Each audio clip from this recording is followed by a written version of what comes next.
नमस्कार, के न्यूज की खास शो स्पेशल रिपोर्ट में आपका स्वागत है। मैं हूं मनोज मानस। आज हम आजादी पर्व से जुड़ी यादों को ताजा करेंगे। सबसे पहले विभाजन विभीषिका दिवस की बात करते हैं। यूपी की राजधानी लखनऊ में विभाजन विभीषिका दिवस कार्यक्रम आयोजित किया गया, जिसमें सीएम योगी ने विभाजन की विभीषिका को न सिर्फ याद किया बल्कि उनके निशाने पर विपक्ष खासकर कांग्रेस रही। हम बात करेंगे नोएडा के नलगढ़ा गांव की, जिसका आजादी से बेहद खास रिश्ता रहा है। वहीं यूपी के कालपी में 16वीं शताब्दी के ऐतिहासिक निशानों की हम बात करेंगे। साथ ही देखिए रायबरेली जनपद के मुंशीगंज में बने शहीद स्मारक स्थल पर हमारी खास रिपोर्ट।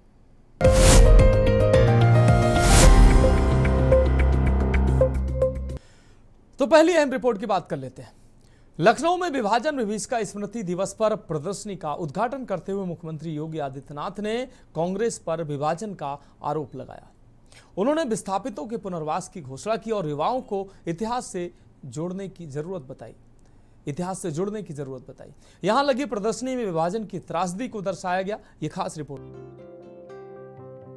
विभाजन विभीषिका स्मृति दिवस के मौके पर लखनऊ में आयोजित भव्य प्रदर्शनी का उद्घाटन करते हुए मुख्यमंत्री योगी आदित्यनाथ ने कांग्रेस पर जोरदार हमला बोला। उन्होंने 1947 के विभाजन को कांग्रेस की तुष्टीकरण नीति का काला अध्याय करार देते हुए कहा कि इस भीषण त्रासदी ने सनातन भारत की एकता को तोड़कर देश को पीड़ा दी। उन्होंने कहा कि प्रधानमंत्री नरेंद्र मोदी ने 2021 में इस दिन को स्मृति दिवस घोषित कर इतिहास को जीवंत किया।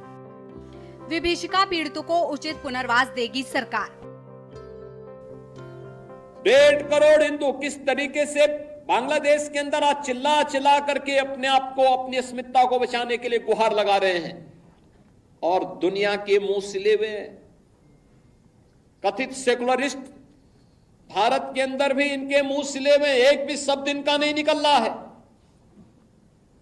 क्योंकि उनको भय है कि अगर इन निरीह कमजोर लोगों के इस पक्ष में इन्होंने आवाज निकाली तो इनका वोट बैंक खिसक जाएगा।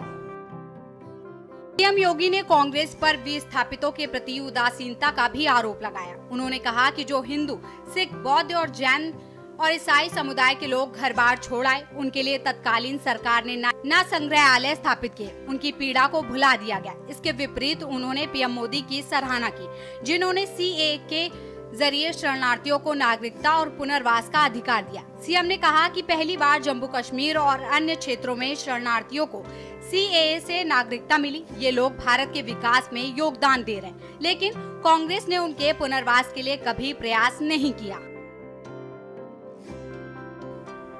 वोट बैंक की चिंता है, लेकिन मानवीय संवेदना इनकी मर चुकी है। मानवता के रक्षा के लिए इनके मुंह से एक भी शब्द नहीं निकलने वाला है, नहीं निकलेगा, क्योंकि इन्होंने आजादी के बाद लगातार उसी प्रकार की राजनीति को प्रेरित और प्रोत्साहित किया, उसको लेकर के आगे बढ़ते रहे। ये लगातार बांटो राज करो की उस राजनीति के तहत ये लोग देश के अंदर कार्य करते रहे। अंग्रेजों से सत्ता इन्होंने उस समय प्राप्त की। ये वास्तव में भारत की सत्ता का नेतृत्व नहीं कर रहे थे, बल्कि अंग्रेजों के ही, ब्रिटिशर के ही मानस पुत्रों के रूप में इन्होंने भारत की सत्ता को उस रूप में संचालन करना शुरू किया जैसे ब्रिटिशर इस देश के अंदर कर रहे थे। कांग्रेस ने सत्ता के लालच में देश का बंटवारा कराया। मुख्यमंत्री योगी आदित्यनाथ ने कहा कि स्वतंत्रता के लिए क्रांतिकारियों ने फांसी के फंदे को गले लगाए, लेकिन कांग्रेस ने सत्ता लालच में देश का बंटवारा कराया। उन्होंने आरोप लगाया पश्चिमी पाकिस्तान के लाहौर, कराची, रावलपिंडी, मुल्तान जैसे क्षेत्रों को हिंदू, सिख और बौद्ध विहीन बनाने का अभियान कांग्रेस की नीति का नतीजा था। इस हिंसा में 25 से 20 लाख लोगों की जान गई और करोड़ों विस्थापित हुए। सीएम योगी ने कहा कि ये अत्याचारों की पराकाष्ठा थी, जिसे कांग्रेस ने बढ़ावा दिया। महर्षि अरविंद ने जो 1947 के पहले घोषणा की थी, आजादी की त्रास, देश की विभाजन की त्रासदी आजादी के मिलने के बाद अक्सर उन्होंने इस बारे में अपनी चिंता व्यक्त भी की और उन्होंने इस बात को कहा था कि आध्यात्मिक जगत में पाकिस्तान कोई वास्तविकता नहीं है। या तो उसका भारत में विलय होगा या पाकिस्तान इतिहास से समाप्त होगा, हमेशा के लिए समाप्त होगा।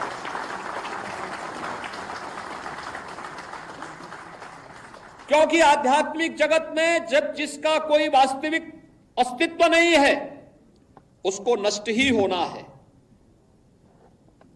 और उसकी नष्टता, उसके नश्वरता को हमें संदेह की निगाहों से नहीं देखना चाहिए। हमें ये मानना चाहिए ये होगा, लेकिन इसके लिए हमें भी तैयार होना होगा। आपको बता दें कि मुख्यमंत्री योगी आदित्यनाथ ने विभाजन विभीषिका स्मृति दिवस के अवसर पर लगाई गई प्रदर्शनी को देखा और देशवासियों को इतिहास से सबक लेने का आह्वान किया। प्रदर्शनी में विभाजन के बाद उपजी हिंसा और उससे प्रभावित लोगों से संबंधित डिजिटल आर्काइवा, फोटो, अखबार, कतरने, राजकीय अभिलेख और विस्थापित परिवारों की संरक्षित सामग्री के जरिए युवाओं को तुष्टीकरण की कीमत, उस दौर की वेदना से अवगत कराया गया। इस दौरान उप मुख्यमंत्री केशव प्रसाद मौर्य, ब्रजेश पाठक, कैबिनेट मंत्री स्वतंत्र देव सिंह और भाजपा प्रदेश अध्यक्ष भूपेंद्र चौधरी सहित कई लोग मौजूद रहे। स्पेशल डेस्क के न्यूज इंडिया। और अब हम अगली रिपोर्ट की बात करेंगे। नोएडा के नलगढ़ा गांव का आजादी से बेहद खास रिश्ता रहा है। ये गांव कभी शहीद भगत सिंह, राजगुरु सुखदेव, नेताजी सुभाष चंद्र बोस और आजाद हिंद फौज में कर्नल रहे कर्नल सिंह की शरण स्थली रहा है। यहां बने गुरुद्वारा में एक पत्थर रखा हुआ है। ये वही पत्थर है जिस पर गोला बारूद को आजमाया जाता था। यह हम रिपोर्ट देखिए। नोएडा का नलगढ़ा गांव बेहद खास। यहाँ का आजादी से रिश्ता खास है। यहाँ के गुरुद्वारा में जो पत्थर देख रहे हैं, ये वही पत्थर है जिस पर गोला बारूद को आजमाया जाता था। ग्रामीणों के मुताबिक भगत सिंह ने नलगढ़ा गांव में 6 साल रहे और यहाँ रहकर उन्होंने आजादी की लड़ाई को कामयाब बनाने की रणनीति तैयार की। 8 अप्रैल 1929 को दिल्ली में असेंबली में बम फेंकने की योजना भगत सिंह ने नलगढ़ा गांव में ही बनाई थी। नलगढ़ा में क्रांतिकारी गांव से यमुना को पार कर दिल्ली गए थे और यहाँ से सभी क्रांतिकारी एक साथ निकले और इसके बाद अलग अलग हो गए। बता दें कि बम बनाने में जिस पत्थर का प्रयोग भगत सिंह ने किया था वो आज भी गांव के गुरुद्वारा में रखा है। गुरुद्वारा 1962 में बनाया गया था और इस पत्थर पर लोग मत्था टेकने के लिए दूर दूर से आते हैं। पत्थर में जगह जगह गड्ढे हैं और इसमें बारूद को भरकर उसे पक्का कर दिया जाता था। ग्रामीणों ने बताया कि आजादी के बाद यहाँ कोई भी ऐतिहासिक स्थल नहीं बनाया गया है। कम से कम भगत सिंह, कर्नल सिंह और शहीदों की याद में गांव के बाहर एक गेट ही बना दिया जाए। बता दें कि दिल्ली से नलगढ़ा की दूरी महज 25 किलोमीटर की है। ऐसे में दिल्ली से सटा होने की वजह से क्रांतिकारियों की ये पहली पसंद था और ये बाढ़ जोन एरिया और घना जंगल था। यहाँ उनको ढूंढ पाना। बारिश के समय सूरजपुर से नलगढ़ा गांव तक नाव से सफर होता था और यमुना पार कर दिल्ली जाया करते थे। इतिहास के पन्नों में दर्ज नोएडा का ये नलगढ़ा गांव है, जो नोएडा सेक्टर 142 मेट्रो स्टेशन के करीब है। बताया जाता है कि जो हमारे शहीद राजगुरु भगत सिंह और सुखदेव जो है वो यहाँ पर आकर के संरक्षण लिए थे। जो उनके टाइम का एक पत्थर यहाँ पर रखा गया है, मैं दिखा सकता हूँ। इस पत्थर पर जो है यहाँ पर जो है गोला बारूद की जो है टेस्टिंग करते थे और नाव के थ्रू भगत सिंह ने यहाँ पर बम बनाया था। नाव के थ्रू दिल्ली गए थे। दिल्ली पार्लियामेंट में उन्होंने बम को फोड़ा था। उसके बाद उन्होंने जो है अपनी गिरफ्तारी दी थी। ये इलाका पूरा पहले आज़ाद होने से पहले देश आज़ाद हुआ है, ये पूरा जंगल का इलाका था। एक तरफ जमुना नदी थी और एक तरफ ईंधन बीच में, और यहाँ इनके छुपने के लिए जगह अच्छी थी। जितने भी क्रांतिकारी हुए हैं, शहीद भगत सिंह जितने उनके साथ से, और सुभाष चंद्र बोस जी, वो भी यहाँ आते रहे। तो जो बम पार्लियामेंट में फेंका गया था वो यहीं पे बनाया गया था और भगत सिंह और केशव दास, उसके बीच 10वीं बोस छोड़ने से, वो दोनों जाने जाके वहाँ पे उन्होंने बम फेंका था, वहीं पे गिरफ्तारी की। सरदारों के अलावा जाट, गुर्जर, पंडित व मुस्लिम भी हैं, जिनमें 50% से अधिक सरदार हैं। गौरतलब है कि 8 अप्रैल 1929 को भगत सिंह बटुकेश्वर दत्त ने दिल्ली की सेंट्रल असेंबली में बम फेंककर गिरफ्तारी भी दी थी। बताया गया कि यह गांव बाढ़ग्रस्त क्षेत्रों में आता था और घने जंगलों में था। ऐसे में अंग्रेजी हुकूमत से छिपने के लिए ये बेहद बेहतर स्थान था। स्पेशल डेस्क के न्यूज इंडिया। तो स्पेशल रिपोर्ट में फिलहाल वक्त एक अहम ब्रेक का है। ब्रेक के बाद अगली रिपोर्ट की बात करेंगे।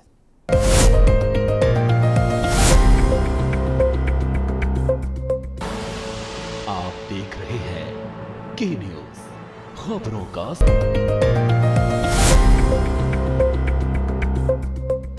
तो स्पेशल रिपोर्ट में अब बात अगली रिपोर्ट की कर लेते हैं।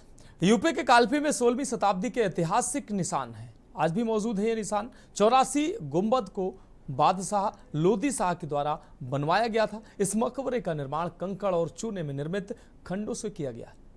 अपने आकार के कारण यह विलक्षण है। 84 गुंबद का संपूर्ण भवन शतरंज के बोर्ड की भांति स्तंभों के माध्यम से विभाजित किया गया।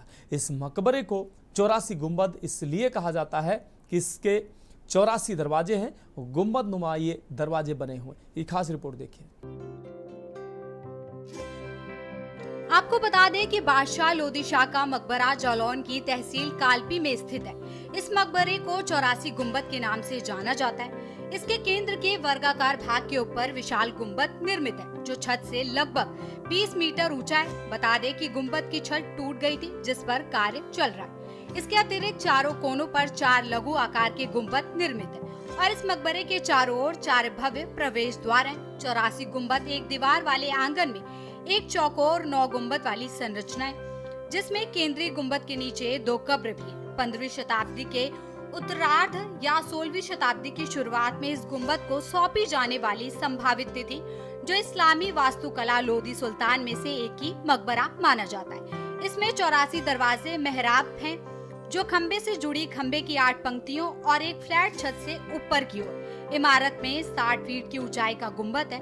गुंबद की दीवार में जौनपुरी आदर्शों को देखा जा सकता है। ये पुराने कालपी के पश्चिमी में उरई मुख्यालय की तरफ NH 25 की तरफ स्थित है। ये स्मारक मध्य युगीन काल लोदी सुल्तानों का शाही मकबरा है। बताते चले कि प्राचीन काल में कालपी को कालप्रिय नगरी के नाम से जाना जाता था। समय बीतने के बाद शहर का नाम कालपी संक्षिप्त किया गया। कालप्रिय नगरी एक प्राचीन भारतीय शहर है। इसमें फुटबॉल मैदान के आकार का एकीकृत सूर्य मंदिर भी है। ये व्यास जी का भी मंदिर बना है। कहा जाता है कि यहाँ शहर में ब्रह्मा, विष्णु और महेश तीनों मुख्य हिंदू देवताओं द्वारा संरक्षित किया जाता है। साथ ही कालपी में सैयद मीर तिरमिजी की भी खानकाह है, इसलिए इस नगरी को देवी देवताओं की धार्मिक नगरी कहा जाता है। 84 गुम्मत कहते हैं और यहाँ पर घूमने आते हैं लोग, बड़ा अच्छा लगता है। 15वीं 16वीं ईस्वी के बादशाह थे इब्राहिम लोदी साहब, तो उनका यहाँ मकबरा है और यहाँ पर 84 गुम्मत के नाम से ये प्रसिद्ध है, क्योंकि यहाँ पर 84 दरवाजे हैं। लेकिन यहाँ पर कहा जाता है कि अगर आप दरवाजे गिनेंगे तो 84 की जगह कभी 85 हो जाते हैं, कभी 83 हो जाते हैं। यहाँ का ये कहावत है, फेमस है। वैसे तो मैंने नहीं गिना, लेकिन यहाँ पर फेमस है ये चीज़। और हमारे माननीय प्रधानमंत्री जी आए थे, उन्होंने कहा था कि यहाँ पर हम टूरिस्ट प्लेस बनाएंगे इसको। तो अगर वो टूरिस्ट प्लेस बनता है तो हम लोगों को और जिला जालौन की आवाम को एक बहुत बड़ा तोहफा होगा और यहाँ कालपी का भी विकास होगा, जिला जालौन का भी विकास होगा। तो मैंने ये इसको देखा 84 गुम्मत को, तो यहाँ मुझे आने के बाद काफ़ी अच्छा लगा। और मैं तो सब लोगों से यही कहूँगा कि अभी तो ये वर्किंग पे है, बट जिस दिन ये तैयार हो जाएगा ये अपने आप में काफ़ी शानदार दिखेगा। तो मैं सब लोगों से यही आग्रह करूँगा कि आप लोग जरूर आएँ, उसको एक बार अपना टाइम देकर। आपको बता दें कि इस स्थल को पुरातत्व विभाग ने और अच्छे से कार्य कर इसमें सुंदरता बिखेरी है। हालांकि बुंदेलखंड में जितनी ऐतिहासिक इमारतें, उनको नई तरजीह देने के लिए देश के प्रधानमंत्री ने अपनी घोषणा में कहा था कि जो भी ऐतिहासिक इमारतें, उनको पर्यटक स्थल बनाया जाएगा, जिससे राजस्व भी बढ़ेगा और लोगों का मनोरंजन का केंद्र भी। लोगों का कहना है कि 84 गुंबद की खासियत है कि ये गिनने में 84 कभी नहीं आती। बार बार गिनने पर इसके अंक पूरे नहीं होते। वहीं इस 84 गुम्बद को देखने के लिए दूर दराज से लोग यहाँ घूमने आते हैं। यूं तो कालपी इतिहास के पन्नों में दर्ज है, लेकिन हम बात कर रहे हैं कालपी की 84 गुम्बद की, जहां पर एक शानदार तरीके से गुम्बद तैयार किया गया था। ये 15वीं ईस्वी में इब्राहिम लोदी बादशाह नामक एक हुआ करते थे। यहाँ पर उन्होंने ये एक 84 गुम्बद बनाया है। कहा जाता है ये 84 गुम्बद जो बना है ये जो है अपने आप में एक अपना अलग अस्तित्व रखता है, क्योंकि 84 गुम्बद गिनने में 84 कभी नहीं आते। ऐसा लोग कहते हैं कि अगर इस 84 गुम्बद को कहीं से भी गिना जाए, किसी एंगल से भी, तो इसमें 84 गुम्बद पूरे गिनने में नहीं आते हैं। कभी 85 आते हैं, 82 आते हैं, 83, लेकिन कभी 84 नहीं आते, ऐसा लोगों का कहना है। लेकिन अब हम इस वक्त कालपी के 84 गुम्बद पे खड़े हैं, जहां पर भारी तादाद में पर्यटक यहां पर देखने आते हैं। हालांकि हमारे देश के प्रधानमंत्री ने ये घोषणा की थी कि जितने भी बुंदेलखंड के पर्यटन स्थल हैं उनको पुरातत्व विभाग देख करेगा और उस पर सुंदरता रख रखाव किया जाएगा, ताकि लोगों के लिए एक आकर्षण का केंद्र बन जाए और लोग बाग यहाँ पर आकर उसको विजिट करें। और यही हो रहा है, क्योंकि 84 गुम्बद में पिछले कई दिनों से लगातार कार्य प्रगति पर है और यहाँ पे कार्य को लेकर लोग बाग यहाँ लगातार इस 84 गुम्बद को देखने आते हैं, क्योंकि ये 84 गुम्बद कालपी के शुरुआती स्थल में। हालांकि कालपी एक धार्मिक नगरी है और यहाँ पे 2500 से ज्यादा मंदिर हैं और 2500 से ज्यादा ही यहाँ पे दरगाहें हैं, जो अपने आप में एक बहुत बड़ी नगरी से साबित होती है। कालपी में भी तमाम ऐसे एक ऐतिहासिक स्थल हो, चाहे वो रानी लक्ष्मीबाई का मंत्रालय हो या फिर रावण की लंका हो, यहाँ पर तमाम लोग कालपी को घूमने आते हैं। और यही जो 84 गुम्बद की अगर हम बात कर रहे हैं, तो यहाँ पर आज़ादी का महोत्सव को लेकर यहाँ पे जो तैयारी चल रही है, स्वतंत्रता दिवस को लेकर जिस तरीके से सजा जा रहा है, कहीं ना कहीं इसको के लिए दूर दराज से लोग यहाँ पर आ रहे हैं। अब देखना ये होगा आगे चलकर इस 84 गुम्बद में कितना और कार्य होता है, क्या पुरातत्व विभाग इसको और कितना सजाता है, क्या इस पर पर्यटन स्थल किस तरीके से कहां से लोग आते हैं, ये आने वाला वक्त बताएगा। कैमरा पर्सन मनीष पांडे के साथ माजिद अरमान, के न्यूज, जालौन। तो स्पेशल रिपोर्ट में बात अगली अहम रिपोर्ट की करते हैं। भारत देश में अनेकों वीरों की वीर गाथाएं सुनी होंगी, सुनी जाती हैं, लेकिन आज हम आपको एक ऐसे वीर की वीर गाथा से रूबरू कराएंगे जिसे सुनकर आपके मन में आजादी से जुड़े, आजादी के महानायकों के प्रति प्रेम और भी बढ़ जाएगा। हम बात कर रहे हैं उत्तर प्रदेश के रायबरेली जनपद के मुंशीगंज में बने शहीद स्मारक स्थल के बारे में, जहां के बारे में लोगों का मानना है कि यहां पर दूसरा जलियांवाला बाग कांड हुआ था। ये खास रिपोर्ट देखिए।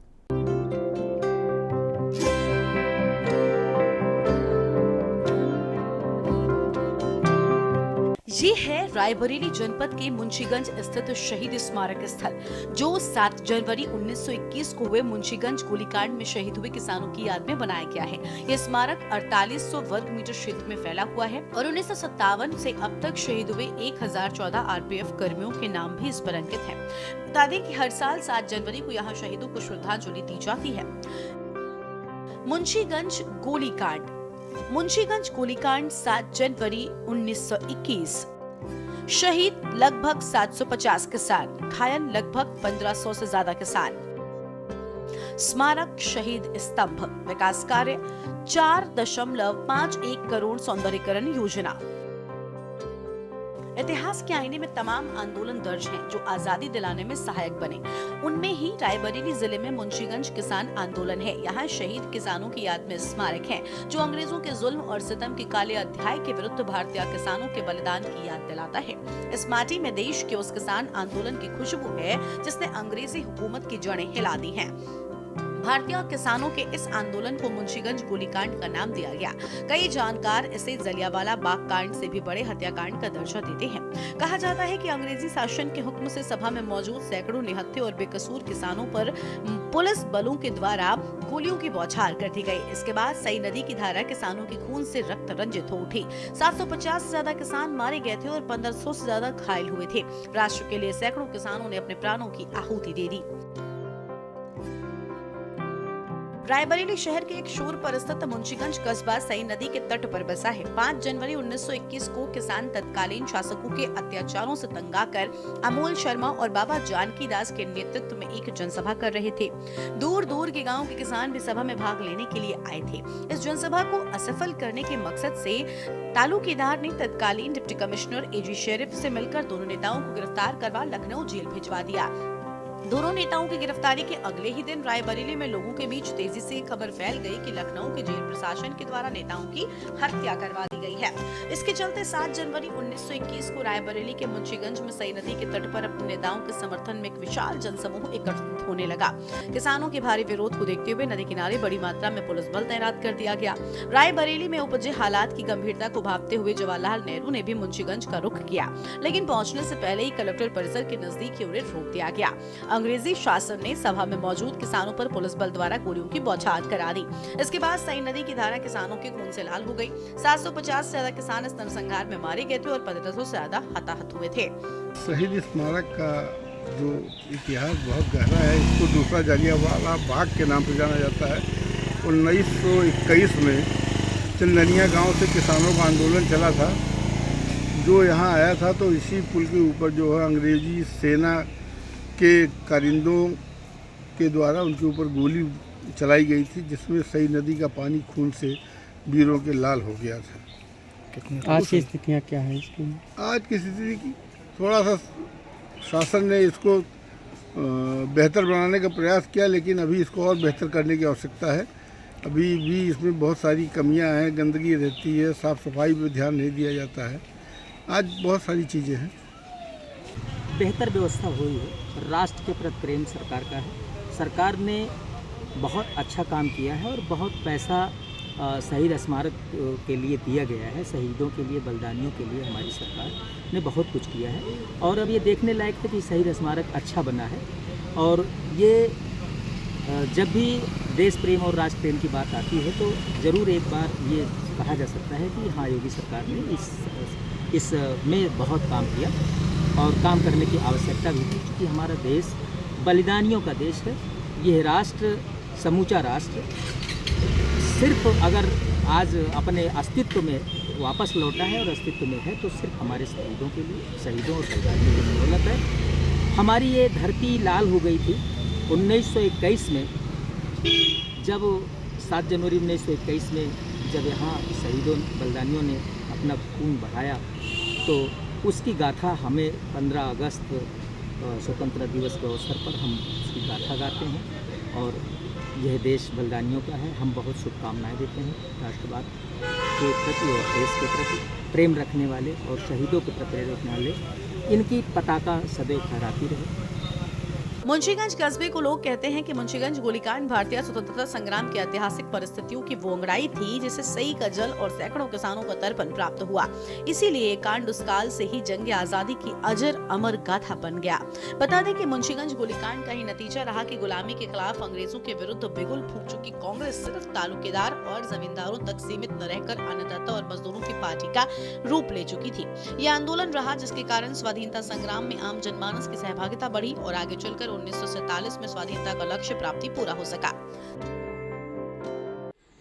स्वतंत्रता दिवस को लेकर के जहां पूरे देश में तैयारियां चालू है, वहीं इस समय मौजूद हैं मिनी जलियांवाला बाग के नाम से मशहूर शहीद स्मारक में, जहां बताया जा रहा है कि 7 जनवरी 1921 में निहत्थे किसानों पे अंग्रेजों के द्वारा गोलीबारी की गई थी, जिसमें तकरीबन 700 निहत्थे किसान शहीद हो गए थे, तो वहीं 1500 जो किसान थे वो घायल हो गए थे। बताया जा रहा तत्कालीन जो प्रधानमंत्री थे राजीव गांधी, उनके द्वारा इस स्थल का निर्माण कार्य करवाया गया था। ये देख सकते हैं इस समय मौजूद है शहीद स्मारक पे।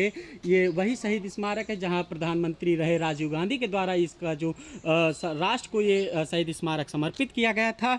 और बताया जा रहा है कि यहाँ पे निहत्थे किसानों पे अंग्रेजों के द्वारा गोलीबारी की गई थी। वही 15 अगस्त को लेकर के यहाँ पे प्रशासन पूरी तरह से मुस्तैद दिखाई दे रहा है। दूसरी ओर तस्वीरें दिखाना चाहेंगे आपको, जहाँ पे जिला प्रशासन की ओर से पूरी तैयारियाँ कराई जा रही हैं, क्योंकि 15 अगस्त तब समीप है।